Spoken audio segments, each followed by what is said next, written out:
Hi everyone, this is Samrat. I'm the chair of Baseline Protocol, and I welcome you all once again to the Baseline Show in India. We do this now every Thursday at 6 p.m. India time. Baseline Protocol is a community which is very fast growing. It's one of the fastest growing Web3 communities I've come across, and we have an amazing speaker with us today, joining us for the second consecutive time. We're having a speaker come on the second show for the very first time, Ash. And we of course have Mark Heddle with us. Mark is the lead for Baseline Outreach team, and he's doing all the heavy lifting when it comes to taking Baseline to the market, and of course managing all the messaging on behalf of Baseline. Thank you once again, Mark, for making it this morning. Um, Ash is joining us from London. He is the head for change management, and director for change management at NatWest, and director for risk vectors at NatWest.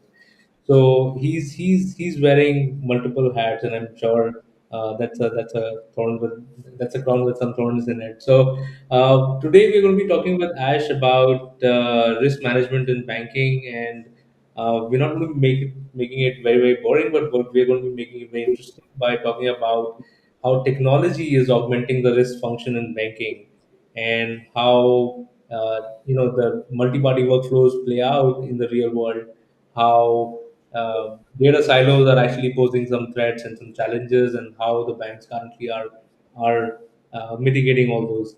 So with that, I invite Ash to come up once again, and please, Ash, start with your a brief introduction about yourself.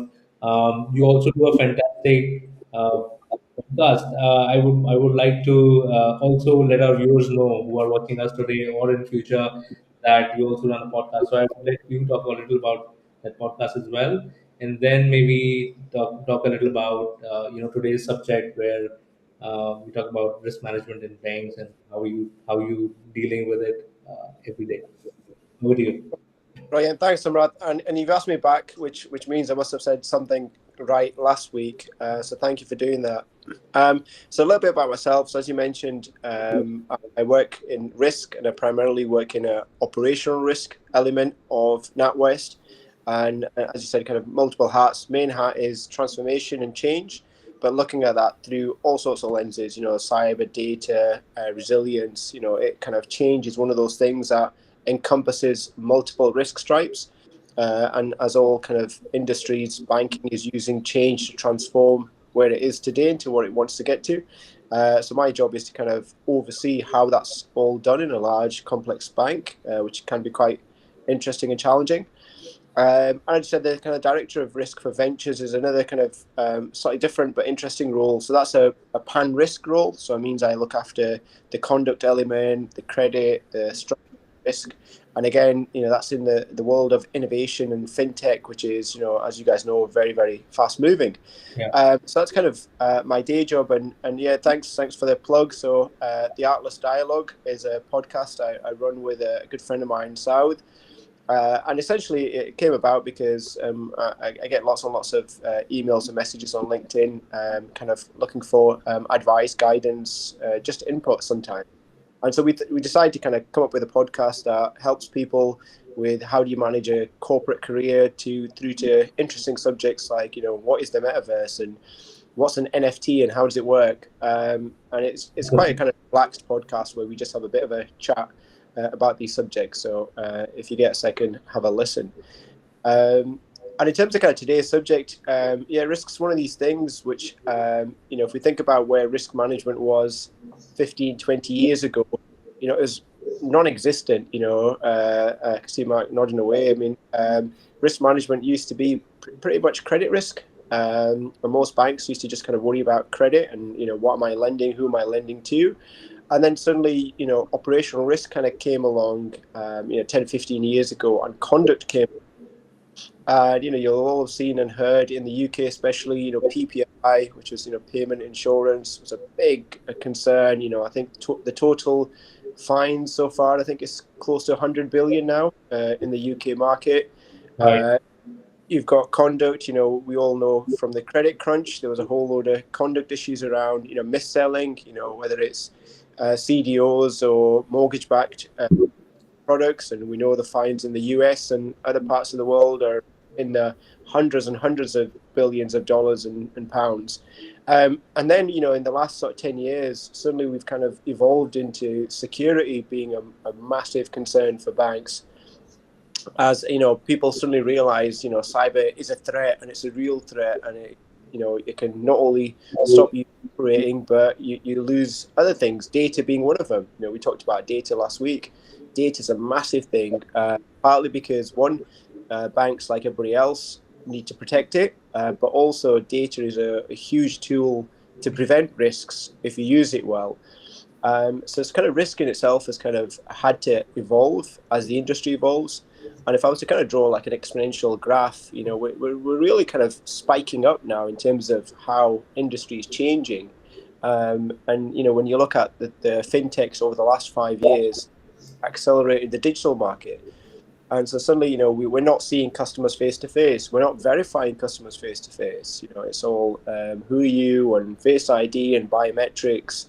And even in the space of fraud and fin crime, obviously with everything going on in Ukraine and Russia, sanctions is a big thing. So how do you identify individuals? Well, you need data. What do you do when you've got that data? And we're a bank that has 17 million customers, and we account for 20% of the payment market in the UK. It's a lot of traffic. It's hundreds of millions of lines of data. So how do you manage all of this while keeping yourself protected from the regulators who are all over most banks, because the regulators are interested in all of this? On the subject of being safe and being regulated and being protected, Ash, I'm sure your whatever you talk about today is all your personal views and your personal research, and you're not disclosing any of your corporate information either from the present employer or past employers. Just giving a disclaimer. We should actually post it in text as well while we post this Yeah. video. We will do that. Ash, yeah, go on, please. Sorry. No, I think it's a valid point. But yeah, so I think kind of where that takes us today then is, talking about, I guess, how risk has evolved, and importantly, how it needs to evolve. And, if I take operational risk itself and take security, I think, and there's lots of kind of companies and out there will give you the stats, but if you look at the stats of losses down to security, I mean, it's hundreds of billions through cybersecurity threats, and it could be something as simple as, and we had this in the UK a couple of years ago. The NHS had their data blocked, so it was a what's the technical term? I forget, but essentially they kind of went in and put passwords on the NHS data inside the NHS systems and databases. So they didn't take anything. They didn't need to. They just Oh, might in and put the locks on their own data, and then essentially asked the NHS for funds to remove the locks. So it doesn't necessarily mean data's been stolen. And then you've got the which is DDoS type attacks, where they just overwhelm websites, and then you lose that service. So suddenly the banks and the industry has to evolve, and cybersecurity is a bit like a mechanic in my analogy. It's a dark art. You take your car to a mechanic and they tell you it's going to cost you X amount to do the work, and you kind of sit there nodding because you have no idea, and you can't challenge them. Cybersecurity is a bit like that. It still feels a bit like a dark art. There's these specialist people out there who know all the stuff. Executives are very nervous about it, but they know they need to do something about it. yeah. But it's not always easy to kind of translate the technical and complexity of what cyber protection and vulnerabilities are to someone, to say, actually, you need to invest in this every day, all the time, Yeah. because the criminals are investing in this every day, all the time. So if you stand still, you've taken a step back. Yeah. Uh, and that's a difficult message sometimes to take, because the execs are going, well, we've just spent 100 million on this last year. Are you telling me I need to spend another 100 million this year? What did I get last year?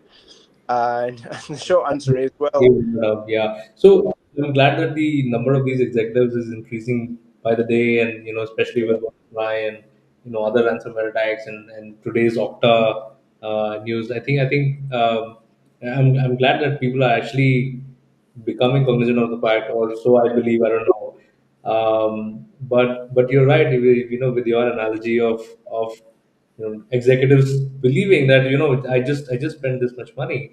There was actually somebody I cannot name the client, but I had a client in the past.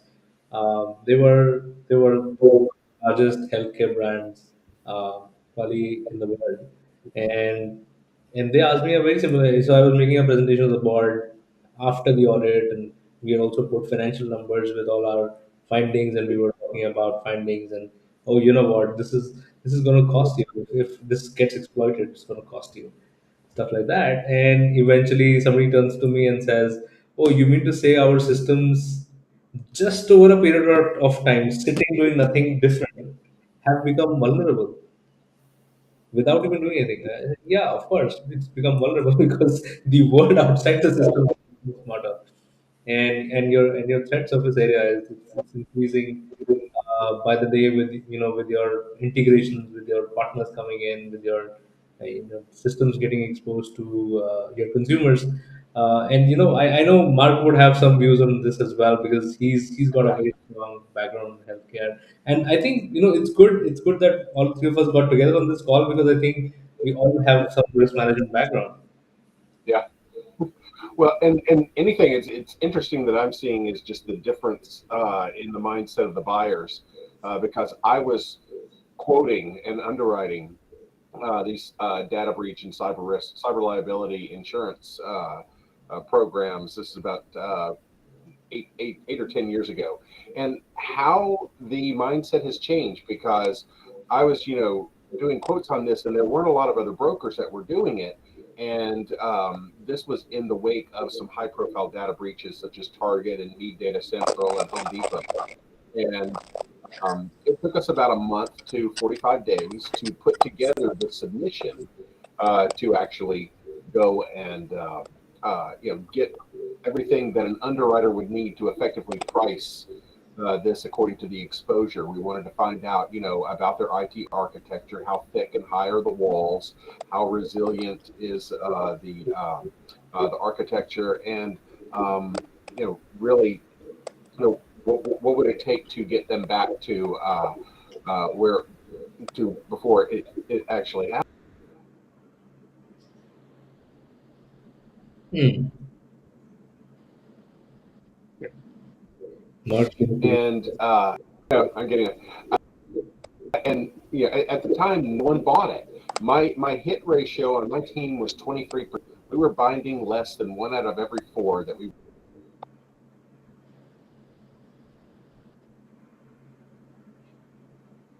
He's talking great stuff, but he's having a bad connection. And Yeah, yeah, but it, I think just we didn't know how people were like, we didn't think it was going to be this expensive. And so, and our IT budget is maxed out as it is. And of course, I would tell them, well, this is an insurance premium. What's it doing in your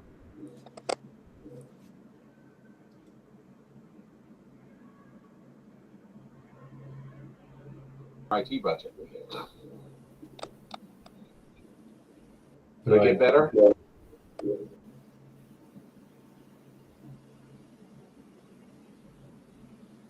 Yes, Mark. I see the connection bars coming up a little, but yeah. Oh, yeah. That's true. no, and I think Mark, I think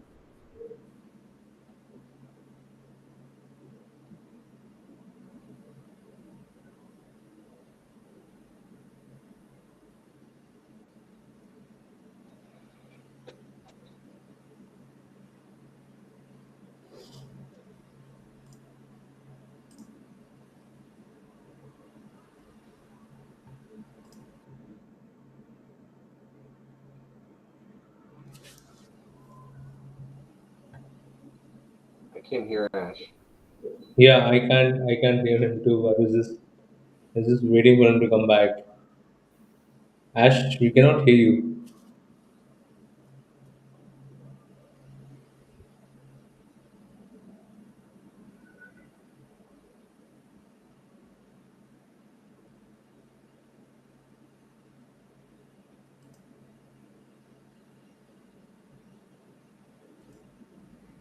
I don't know what's going on with Restream. Yeah. Oh, okay. He's dropped off. I think he had some technical issues with the connection. Um, We are both doing it because your resolution. oh, my resolution is coming in. Oh, There's okay. that. Well, I'm back. Sorry, I don't know. I was talking to myself there, Samrat. I was making some very good points to myself. I don't know where you lost me. At the beginning of that. I don't think I even finished. Yeah. Please enlighten us with those points again. Sorry, Ash. No, that's okay. That's okay. I think so. My phone rang, which cut me off, unfortunately. Oh, Um, I was just saying that I think I agreed. I think I caught most of what Mark was saying. Didn't disagree with it, and I was just talking about how risk management is one of these areas where, because you're preventing something happening, it's yeah. always very difficult to kind of set up business cases and decide, what it costs us versus what we present or prevent. And I think, when you look at things like credit and fraud, they're very numerical risks. You can set a credit appetite and you can track it. And then if your appetite is going to be breached, you change your credit policy and you make it more conservative and you immediately manage down your risk. Same goes for fraud. Every bank knows fraud will happen and you set an appetite. And then as you approach it, you can start changing your levers. Things like operational risk are always very difficult because, whether it's resilience, cyber, data loss, it's difficult to kind of quantify the actual loss because most of the investment is actually preventing those events happening. And therefore, a lot of resilience type risks are being managed through, automation, through how you create resiliency in your systems and end of life applications and how quickly they stand up. How do you build contingencies? And that will cost money to invest in, but actually, there's no kind of financial visual benefit because you've stopped something bad happening. And, Right. and so sometimes it's difficult to translate that culture then to from issue management to risk management because you'll see you saw some of the banks last year have major incidents and banks then get fined and suddenly then there's a whole load of work that happens to remediate and bring you back up to what you think appetite is, but then they'll stop until the next thing happens. So it's always a kind of an interesting challenge where, the risk people like myself are kind of pushing for, investment and proactivity. So we're managing the risk, whereas there's a counter thing which says there's a business that wants to grow revenue and income, and actually I want to invest in things that are going to grow revenue and income. So there's that kind of constant tension you have, which, back to kind of connecting with data, this is where data is really powerful. Because one of the things I've seen that's really kind of powerful is when you start showing your attacks that you prevented. And there was Mm. a really interesting slide I saw in one of these kind of presentations where it literally showed the threat vectors that the bank had been under attack, and it was in the hundreds and from every different angle. Whether it's a DDoS attack or it's a malware or it's an email phishing type thing. And suddenly then, across an executive, you suddenly kind of see it's literally a war zone out there, and you're constantly under threat. And therefore the investment is strengthening your protective bubble around you. And actually, as those threat vectors kind of evolve and change as they do, then how do you evolve and change with that? And Log4j was a classic example where nobody saw that coming. Absolutely. Uh, and suddenly it happens, and then God knows what the scale of the investment has gone into trying to redress all of the vulnerabilities that Log4j highlighted. And we still probably won't know until a few years whether any backdoors were created and is there any vulnerabilities now in the systems. How do you now go and clean house? And that's going to cost a lot of time and energy and money. And so what else like a Log4j is out there Right. that is a vulnerability. So these things kind of start bringing that to light. But this is where kind of data becomes really important. Well, and really, there are only two types of IT architectures: those that have been accessed and those that don't know that they've been accessed. Yeah. Yeah. Very Uh, true. yeah. I think Mark is the uncrowned king of anecdotes on this show. I tell everyone, common to data breaches, generally they are not discovered until the it can be 2 or 3 months afterwards. Yeah. And even then you'll have a week or two where the CISO is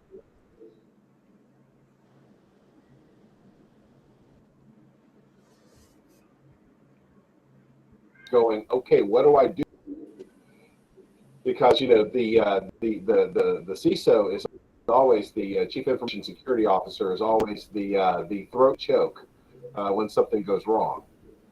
Um, but we would do risk assessments, and very few people would actually buy it. And now I'm so encouraged to see that the mindset is somewhat changed to say that this is something that we absolutely need, because I would have CIOs and CTOs telling me, well, we don't really we have the best antivirus software and we have the latest firewall, so I think we're okay. And I'm like, did you just say that? So yeah. Yeah. And I how agree. And I think my oh, how much it has changed. And plus, back then, the risk management methodology was in the risk transfer. We just buy insurance. We're not going to Mhm. actively manage it. We're not going to try and do some projections, based on our historical, losses and stuff. So, this does represent a sea change within a relatively short period of time, at least for insurance and risk management. So, yeah.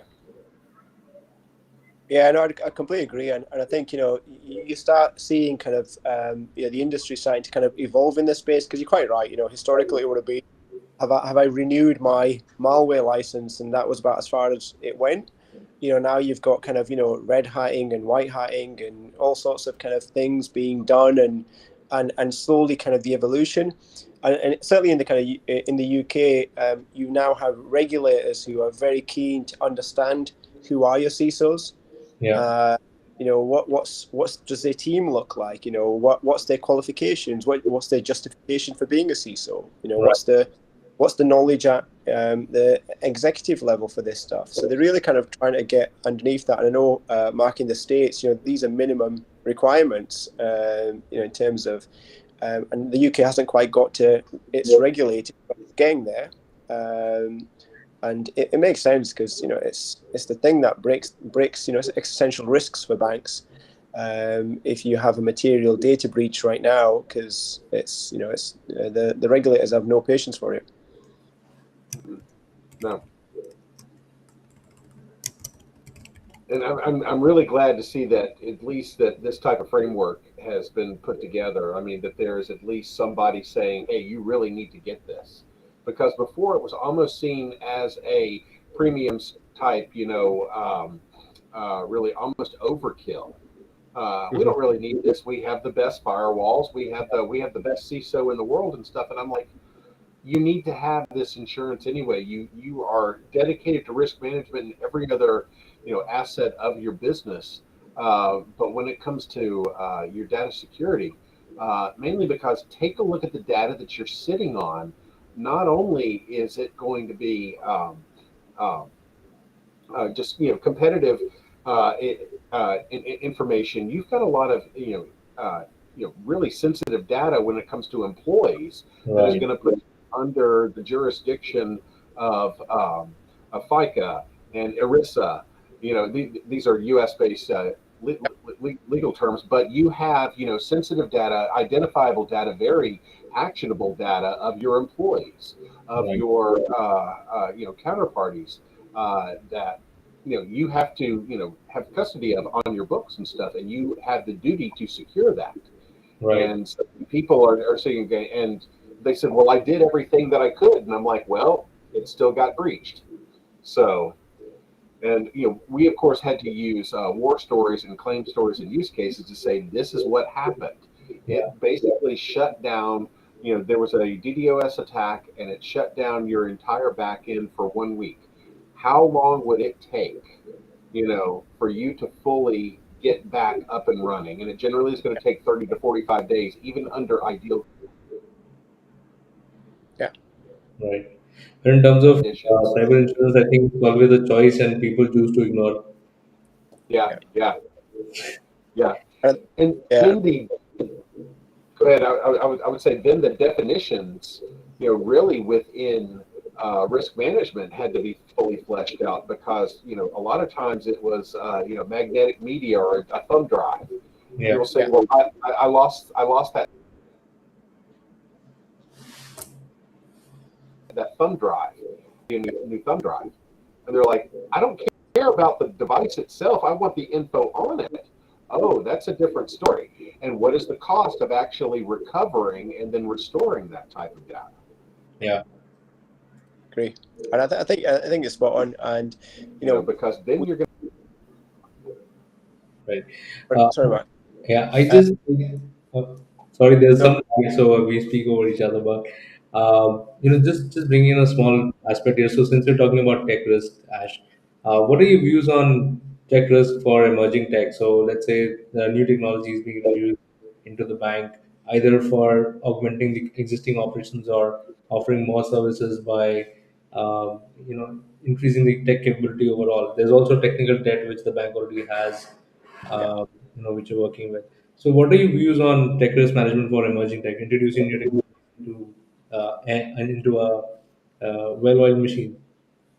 Yeah, no, and I think it's definitely a challenge because as you said, if you look at the UK, most of the big banks have been around 200 plus years, and they've been around a while, and they tend to have absorbed other banks, and Yeah, in the time, so that, yeah, so there's a lot of technical debt, so there's a lot of mainframe systems that are very robust. So from a resilience perspective, they are like bulletproof because they are really not connected to anything. However, that creates another challenge for you, which is APIs is a fairly kind of new thing in the world of tech in terms of banking and API connectivity. Payments is a classic one where if you look at a lot of the fintech firms who are setting up payment type systems and providers, the reason they're able to do it really quickly is although the banks have the rails and the utility, they just struggle to do the API connectivity quickly enough on scale. Even though they've got the ability to do that, it just takes a long time to do. And so what we're kind of finding is, and certainly kind of you see in the UK and Europe, a boom of these really small fintechs who are building, banking as a service, payments as a service type industries, and therefore you kind of get a lot of banks now who have multiple suppliers providing elements of the journey, and then as soon as you start doing that, obviously you put your customers at risk because you're no longer providing end to end. The journey isn't end to end. The data is therefore not end to end. Other parts of the industry and suppliers now have access to that data. From a security perspective, it's now exposed because you are sharing data outside of the bank. So right. it creates risks in itself, but it gives you agility. And again, always back to that balance of agility versus the risk, and it's a constant sort of tension. And then you kind of get into the really kind of really cool, interesting stuff that's happening. Cryptocurrency and things like the metaverse and cryptocurrency. You'll see a lot of banks are kind of almost publicly saying they won't do anything in cryptocurrency right now, Yeah. uh, and they're almost advising their customers not to invest in it because they don't necessarily see it as a valid currency, even though when you look across the global market, cryptocurrency volumes are going through the roof, and people are using it as a kind of a genuine currency. But the banking sector and obviously regulators are usual behind the curve. Regulators tend to regulate after something's been in there for a while. Yeah. uh, a classic one is buy now, pay later. If you'll have heard of Klarna, which is the fastest growing fintech in Europe. It's valued at 36 billion after not existing a year and a half ago, and it's sweeping up this market because it's just offering buy now, pay later, and it's integrated into any journey, whether you're on Amazon or whatever, Mm. and Klarna take the risk, but it's a completely new product, but technology allows you to integrate very quickly. But it's an unknown thing, so we don't really know what the credit risk associated with this. Regulators haven't, given a position on buy now, pay later quite yet, because they don't necessarily know how to deal with it. Is it embedded finance or is it something different? And so tech seems to be kind of the area where regulators always tend to be behind the curve a little bit, and banks tend to be a little bit nervous about going into sectors that regulators haven't regulated on yet, because what they don't want to do is go into a sector the regulator says actually it means X, Y, and Z. It becomes quite challenging then. Hmm. Right, right. Somebody We thinks something of it if it's 36 billion valuation. Yeah, it's yeah, amazing. used to do, yeah, true. And was at zero a year and a half ago. Yes, I mean it's literally come from nothing to one of the biggest fintechs in Europe. Yeah, yeah. Awesome. It was Um, an opportunity, Mark. Go ahead. Yeah, go ahead.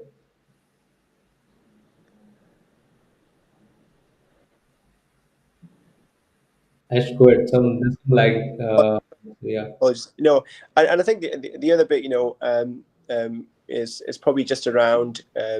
We've all kind of felt it the last 2 years. We have COVID, and suddenly there's a whole shift from working from home, and so the metaverse is certainly an area where banks and corporates in general are looking into, and it kind of completely changes the profile for locations and property.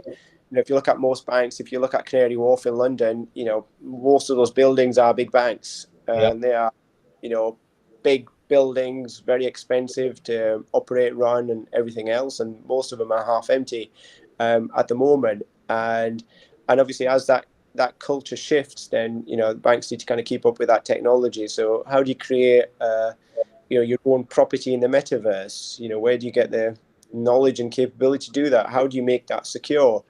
And some of that we were kind of talking about, some of the health and safety type risks then banks suddenly need to deal with because they've got hundreds and thousands of staff.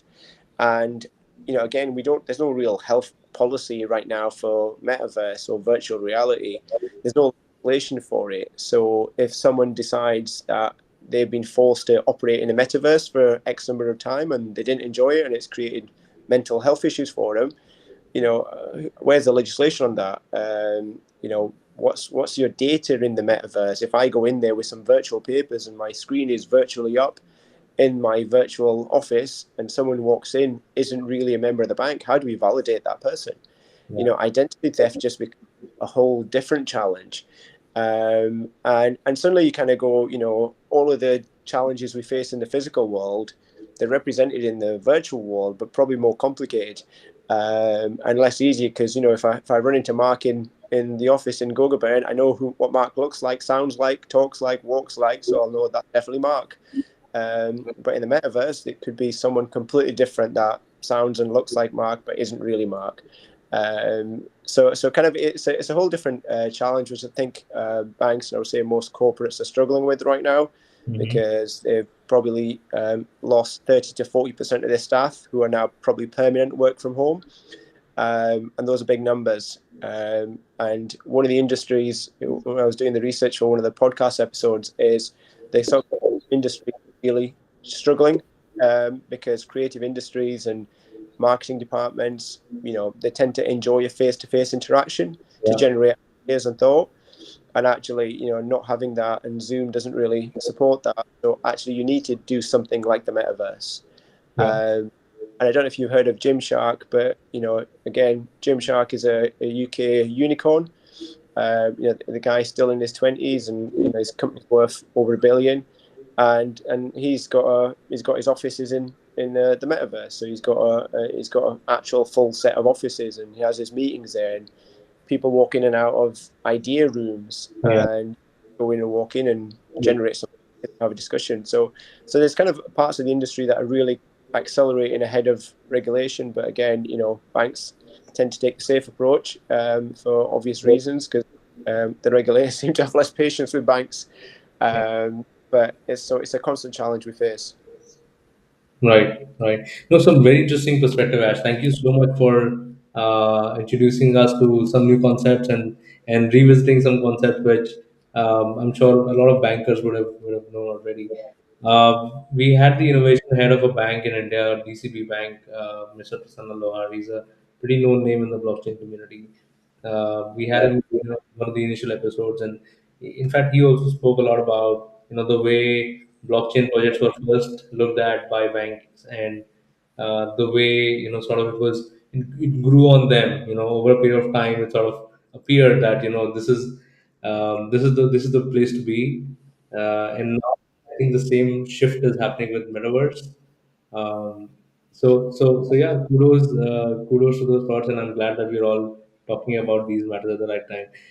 But risk management in the metaverse is something which is absolutely fascinating, to me. Um, you know, so I have been promising my viewers that we will be shortening the length of the episodes, but this one does not really seem to be ending anytime soon. So with that, I'll continue. So there is this one area which we would like to touch upon: multi-party workflows. How do you deal with in the bank? How does bank look at securing multi-party workflows, or is securing multi-party workflows even a concern? Yeah, most definitely. And by multi-party workflows, are you talking about kind of supply chain and subcontracting? Yeah. So I don't know if you're aware of the new sort of regulation around operational resilience and OCIR. Yeah. Um, so I mean that's coming in. It's coming in March this year, and then there's multiple activities that the banks need to prove. And one of the big things in that is the end to end. As you call it, the workflow is understanding your, as it says, your operational resilience and Mhm. continuity. So it's kind of saying, historically, people would have offloaded some of their risk to their supply chain Right. and said, "Hey, that's the supply chain. I'm resilient. If they're not, that's not my problem." And so what this kind of really strengthens and makes very clear is, you are responsible, accountable for that total supply chain. Mhm. That includes loss of data, that includes loss of the service. If so, how do you evidence, one, the control environments you've got in place? So how do you ensure you understand what your supply chain is doing, if they're managing your data, or Right. if they're managing a critical service? How do you do that? And then they really want specifics. And they talk about kind of important business services in the UK, and primarily it's about access to cash and making payments is most of it. So because this is a PRA sort of regulation, so it's all about credit crunch type scenarios, which says in the event something really bad happens and your bank cannot operate, then how do customers access their cash? And that might be for lots of different reasons. And so supply chain becomes quite critical because we talked about there about fintechs coming in and suddenly providing critical services, including payment. So actually, that complexity of that picture from 20 years ago is far more complex today. I think I read somewhere the stats. It's something like 400 to 500% increase in suppliers for critical services in banking just in the UK, and that's because historically it was a very simple banking service. You had a current account, you had a etc. Now you've got suppliers who do your biometrics. You've Mhm. got suppliers who do Face ID, and you've got suppliers who do tons of the security controls. So Yeah. actually, your end is a lot harder to track, a lot harder to see, and stuff we talked about last week on data. Actually, it's a lot more challenging to see that end to end picture from a Yeah. data perspective. Yeah. So when you're making an appetite choice now as an accountable executive, you kind of it's difficult to go right. Well, what does my risk profile look across all my supply chain now? And Right. if my appetite is X, how do I now see what's Right. my what's my evidence for tracking that? And therefore, if a bit element of that supply chain fails, how do I kind of ensure the rest of that supply chain is protected so it kind of continues on? Otherwise, because one of the things OCIR looks at is effectively, the domino effect, which says, right, you've got brilliant resilience on 99% of your end-to-end journey, but the 1% fails, creates a domino effect to break everything. So unfortunately, you failed. So it's not enough to go, I'm covered most of it. It's kind of a bit of an all or nothing now. And you can't have an excuse which says, it's not my fault, it's the supply chain's fault. Um, It's that's only in, and it's only, basically seems to be the best protocol to now come in and start. It's we are offering. So baseline protocol is the open source standard for synchronizing system state in a secure and private way. I think that is the using zero knowledge proofs. I think that's the best way without actually sharing data. Systems could synchronize, and system states could also synchronize, like your degree of resilience Yeah, to incidents, and overall, all of that coming together, and that resilience score getting aggregated at some point. yeah, So I think this is beautiful, and definitely we should talk about how we could do some baselining, because we have a set of amazing core devs, amazing core devs. By the way, that reminds me, we need more core devs to join our community. So if you're a core developer and you're watching this episode, please do visit baseline-protocol.org, get involved. There's our Slack channel as well. Do go through our previous recordings. We have tons of grants also available for core developers who can build more components for the baseline protocol. Okay, back to Ash. So yes, we have some amazing people who are within the community and looking and hungry for working on innovative use cases. We call them blips. These days, we've been hunting for blips. There's a 6 week challenge going on these days, hunting for blips. This could be a fantastic one.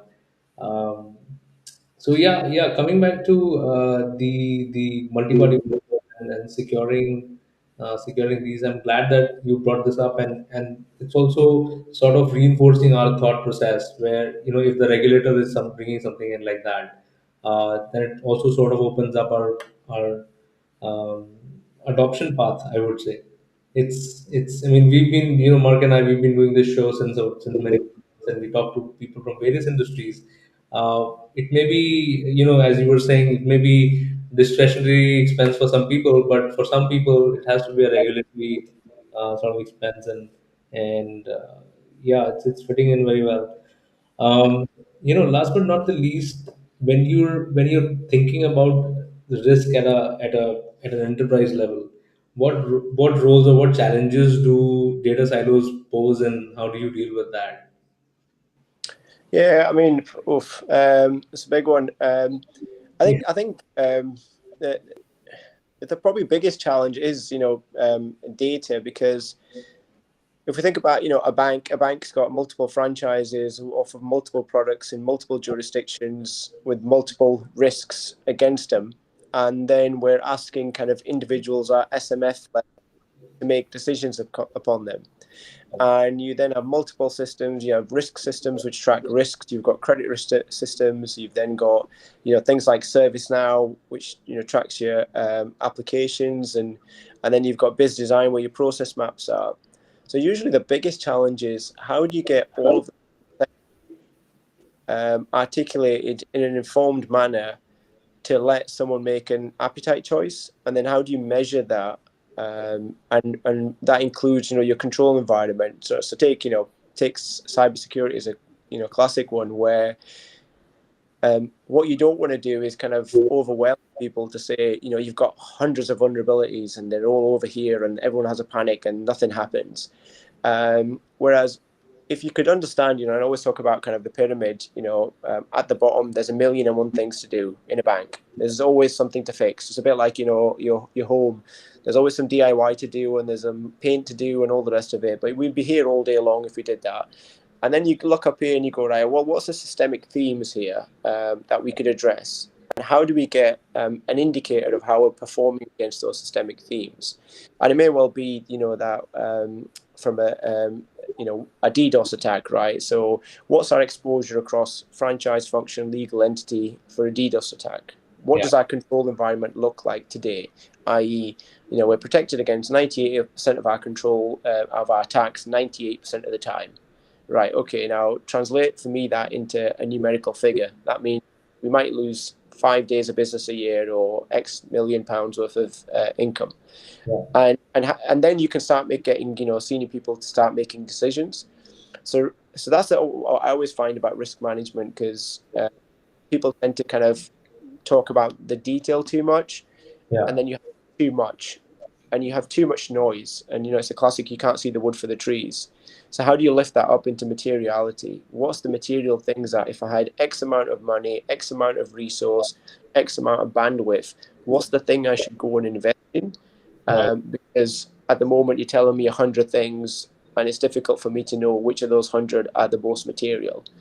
And sometimes as risk professionals, sometimes because we are risk professionals, everything's wrong sometimes, and therefore there's an element of pragmatism and business acumen that needs to come with that, which says, actually, let me contextualize this for you, let me prioritize it for you, let me use some data to translate that into business speak. What does it mean for your outcomes? What does it mean for your strategy?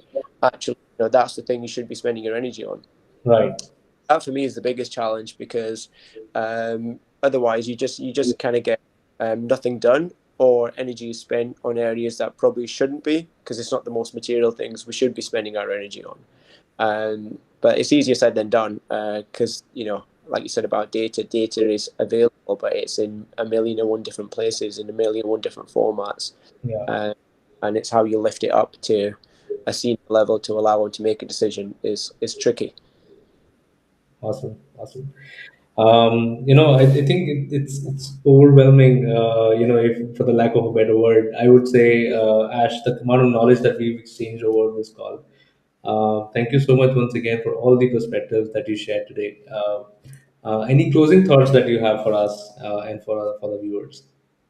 No, I'd say, I mean, again, I really enjoy these kind of discussions, and it's good to see there's a community out there that are looking at this, because I think it is a challenge, and I think the more smart people like yourselves and your listeners are on this, the better it is, because ultimately, if a bank or an industry is in a safe space, ultimately that means the consumers are in a safe space. Yeah. It's always a positive thing. So no, please continue. Thanks, Ash.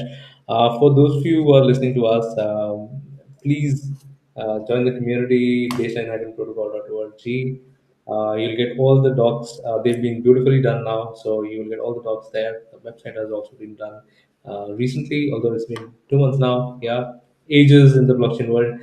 And then you will also find all the code and documents also on GitHub. So do join the community. With that, I sign off today's show. Thank you all once again. Cheers.